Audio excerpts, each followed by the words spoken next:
So the song everybody is losing their mind over right now, the one Claressa Shields posted to her Instagram story, like her man just walked out the studio at 3 in the morning with her name still wet on the ink. That song has been sitting out in the world since May of 2025. Not last week. Not last month. May of 2025. And the album it just landed on is not even a new album. It is a re-release of a project called Bars on Wheels that Papoose'S already dropped once, quietly, to absolute silence, because apparently the first time around nobody pressed play. And here is the part that should genuinely bother you. Everything about this rollout, every single beat of it, the drama, the name drop, the timing, the woman in the passenger seat, is a page ripped directly out of Remy's playbook. The man spent years standing next to the blueprint, and now that the blueprint is gone, he is photocopying it and hoping you cannot tell the difference between the original and the copy. This is not a music story. This is a story about what happens to an artist when the woman who carried his relevance for 9 years of marriage takes that relevance with her on the way out the door. It is about what a man does when the music alone is not enough anymore. And it is about an entire ecosystem, the blogs, the reaction channels, the drama economy, that rewards the copy more than it ever rewarded the craft. When we get to the business breakdown later in this video, and I promise you we are getting there, you're going to understand why that Instagram story was never about love. It was about units. And the math behind it is uglier than the breakup. Drop your thoughts in the comments, hit like, and subscribe. Let's get into it. Now, for anybody who has been living under a rock, and honestly in this economy I respect it, let me lay out exactly who we are dealing with here, because the relationships in this story are the whole story. Papoose'S, Shamil Mackey, Brooklyn lyricist, one of the most respected pure pens to ever come out of the mixtape era, a man whose whole identity for 2 decades was built on being the rapper's rapper, the guy who never sold out, never chased a trend, never needed a gimmick. And Remy Ma, his wife of roughly 9 years, a battle-hardened Bronx legend who came home from prison in 2014 and rebuilt her entire career in front of the culture's eyes, and in doing so, whether people want to admit it or not, became the engine of their joint relevance. Their love story was the brand. The wedding special, the vow renewals, the black love narrative, that was the franchise, and Remy was the star of it. Pap was the devoted husband character in her movie. Then the whole thing detonated publicly. Reports of infidelity, the Easy the Block captain situation that spilled all over the internet, accusations flying in both directions, and by 2025 the two publicly confirmed their separation, with Papoose'S reportedly going as far as calling Remy a narcissist and claiming she cheated repeatedly, and Remy firing back with her own narrative. They share a young daughter. This was not a quiet uncoupling. This was a car crash in front of the whole neighborhood. And into that wreckage walked Claressa Shields, and let me be respectful where respect is earned, the GWAT, 2-time Olympic gold medalist, undisputed champion across multiple weight classes, arguably one of the most accomplished combat sports athletes of her generation, male or female. A genuine superstar in her own lane. And somehow, in the middle of one of the messiest public separations in recent hip-hop memory, she became Pap's new everything. New muse, new red carpet date. They were at the 2025 MTV VMAs together, front-facing, cameras flashing, new name in his verses. The stakes here are enormous for everybody involved. For Pap, it is his entire post-Remy identity. Can he matter as a solo act, or was he always a supporting character? For Remy, it is her legacy and her pride, watching the man she built with repackage their formula with somebody else. And for Claressa, a woman who fought, literally fought, for every ounce of respect she has, it is the risk of being reduced from champion to accessory, from GWAT to, as the internet has so cruelly put it, Pap's pick-me. So here is the question that this entire video is built to answer. Is any of this actually about music, or is the music just the delivery system for the only product Papoose'S has left to sell, the drama? Let's start with what you can see with your own 2 eyes, because the surface evidence in this one is honestly insulting to the audience's intelligence. Exhibit 1. The Instagram story itself. Claressa posts the track, Pap mentioning her name, hearts and energy, and the framing. And this matters. The framing from her camp and from the blogs that picked it up was that this was fresh. New heat. New declaration of love. And look, I do not blame the casual fan for believing that.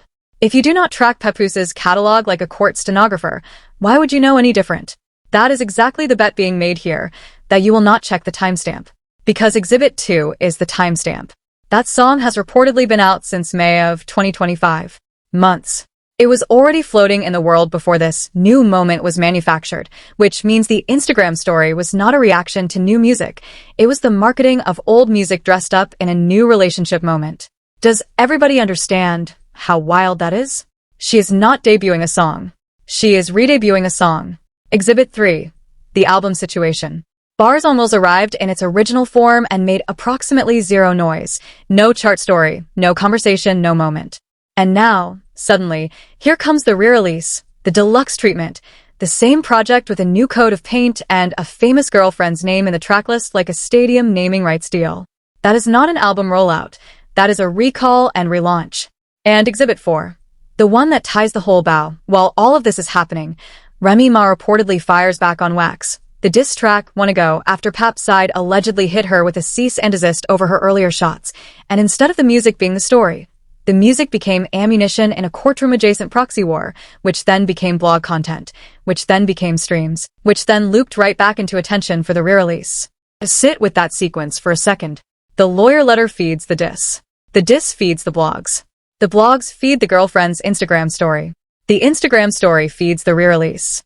Every single moving part of this machine converts conflict into attention, and attention into the only streams this project has ever seen.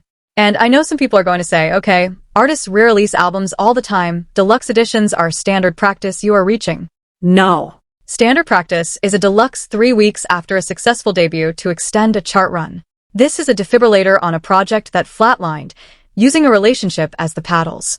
One of these people makes music that arrives with its own gravity. The other makes music that has to be pushed downhill by a girlfriend with gold medals. And if the surface level looks this engineered, wait until you see what is happening underneath it, because oh, do I have more for you. And I mean that if you thought the recycled song was the shameless part, you are not ready for the receipts from inside the culture, because the people around the situation have been talking, and what they have been saying changes the entire temperature of the story. The stans are really not going to like this next part. And to the Pap defenders already warming up their thumbs in the comments, relax, bookmark your outrage, because I am about to hand you the one thing your side never brings to this conversation, a timeline. Let's go. Because the cultural layer is where this stops being a marketing story and starts being a full-blown identity crisis playing out in public. First piece. The Clarence moment. Remy Ma hopped on a Connie Diamond track and reportedly aimed directly at Claressa, twisting her name into Clarence. And whatever you think about the pettiness of that, understand what it signaled. It told the entire culture that Remy is watching, Remy is bothered, and most importantly, Remy still considers herself the measuring stick. You do not take shots at the new woman if the new woman does not matter. That verse was an involuntary confession that the triangle is real and the wound is open. Second piece. Easy the block captain. This man has been out here giving interviews and posting videos detailing his alleged involvement with Remy, even claiming at one point that Pap knew about the situation for years and had allegedly bugged her car. Now, I want to be careful. All of that is alleged. It is his account. Take it with the appropriate grain of salt. But what is not alleged is the fact that this man exists as a permanent character in the story, popping up on camera whenever the cycle needs oxygen. The past relationship drama never actually died. It just got shelved, and Pap's team can pull it off the shelf whenever they need a smokescreen or a headline. Third piece. The fan base itself. Go look at the reaction when Claressa dropped her own little love song for Pap, the Good Life moment, and the Serenade clips. The internet roasted it. Reddit threads openly sorting people into Team Remy, Team Pap, Team Claressa, like it is a reality show draft. Comment sections clowning the romance. And here's the thing, when the culture's dominant reaction to your love story is laughter, that is not a PR win, that is a credibility leak. Fourth piece, and this is the one that genuinely reframes everything. Latto. A current, chart-active, mainstream rap star put Pap and Claressa's relationship into a song on her Big Mama album, not as celebration, as commentary. When your relationship has become reference material for other artists' records, you are no longer a couple. You are a cultural prop. Your love life is set decoration in somebody else's narrative now. And to Claressa's credit, and I want to acknowledge the counterargument honestly, because this is the moment in the video where a lazy commentator would just pile on. She has tried to assert her own frame. She said publicly that Pap is not somebody's husband, pointing to the confirmed 2025 separation.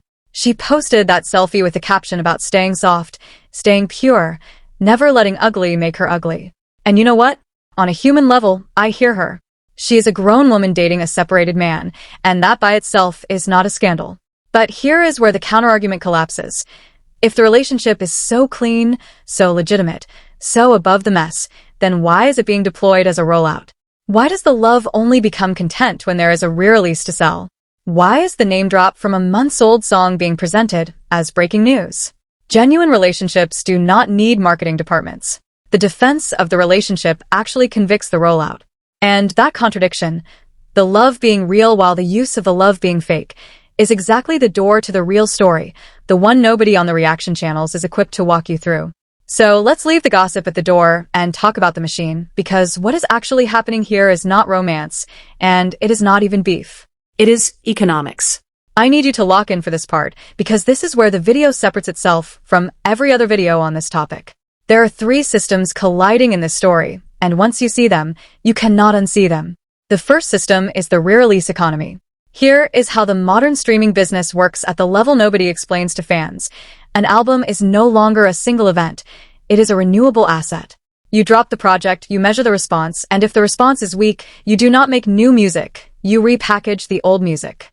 Deluxe editions, expanded versions, anniversary releases, bonus tracks that were recorded months earlier. Each re-release restarts the playlisting conversation, triggers fresh algorithmic pickup, and creates a new moment, without the cost or risk of actual creation. The months-old song mentioning Claressa was not discovered. It was redeployed. It is inventory. And the genius, the cynical genius, is that the audience experiences it as news. A repost is indistinguishable from a premiere if you control the framing.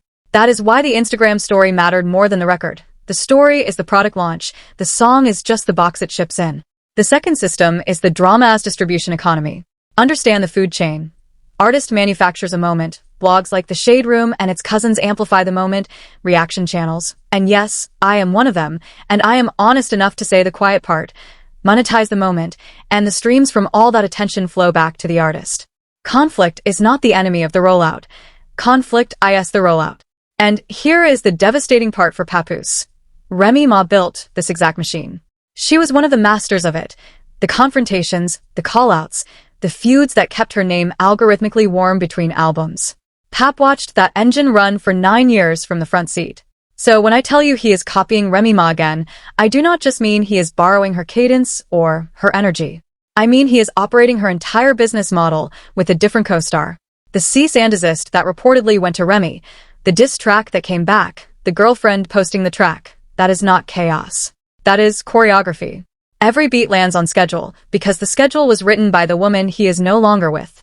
And the third system, the one that should make every actual hip-hop fan sit up straight, is relevance transfer. There is a hard truth in entertainment. Attention follows the bigger star, and in this relationship, by any objective measure, athletic achievement, crossover recognition, cultural footprint, the bigger star is Claressa Shields.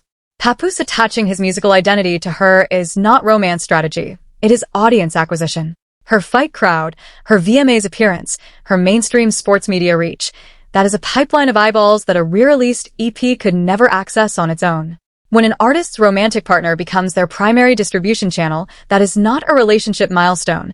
That is a business pivot wearing a relationship costume. Think about what is being shown to you versus what is being told to you.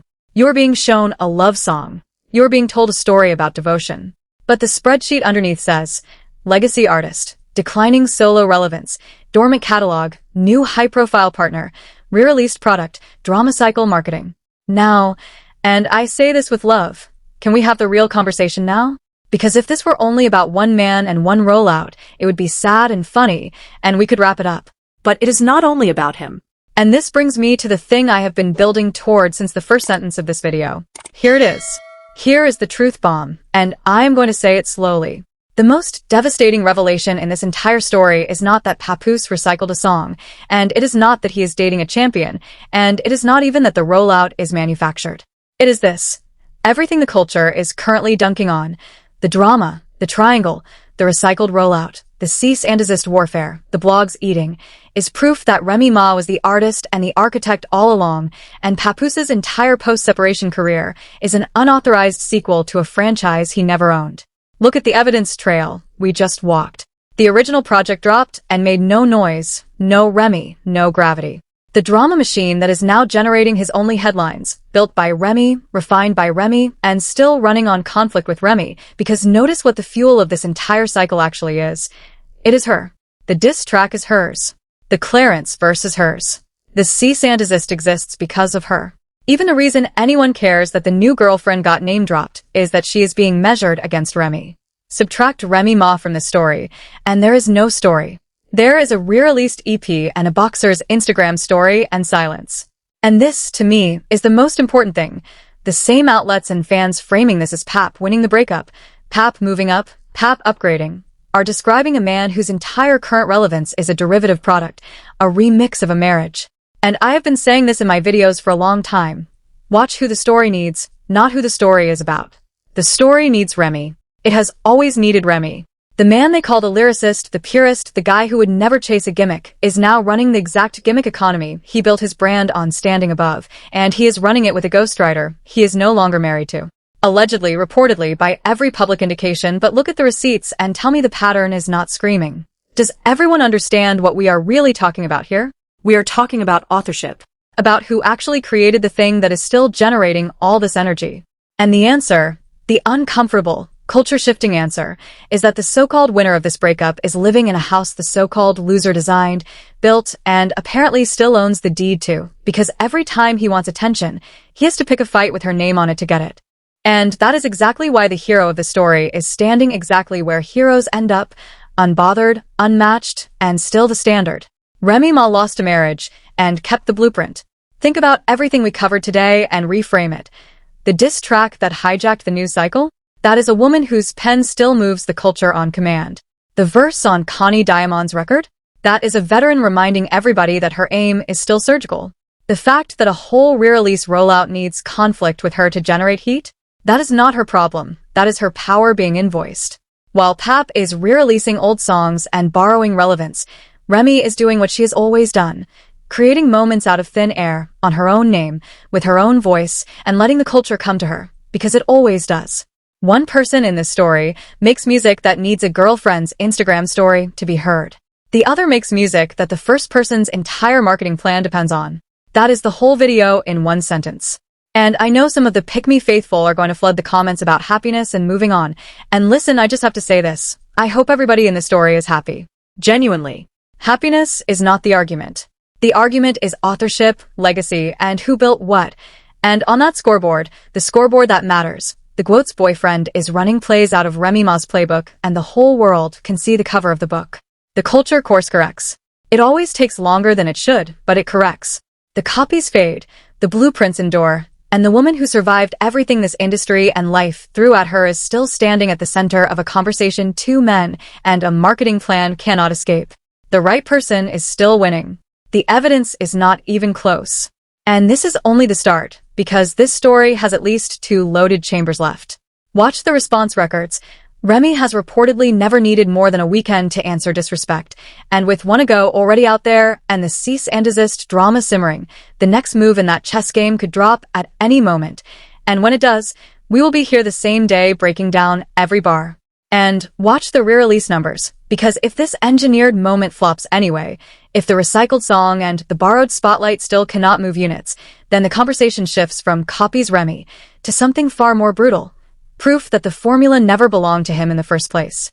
Subscribe right now, because when either of those dominoes falls, you're going to want the breakdown from somebody who told you the timeline before the blogs did. And if you have made it to this point in the video, you are amazing, and you already know how we do this.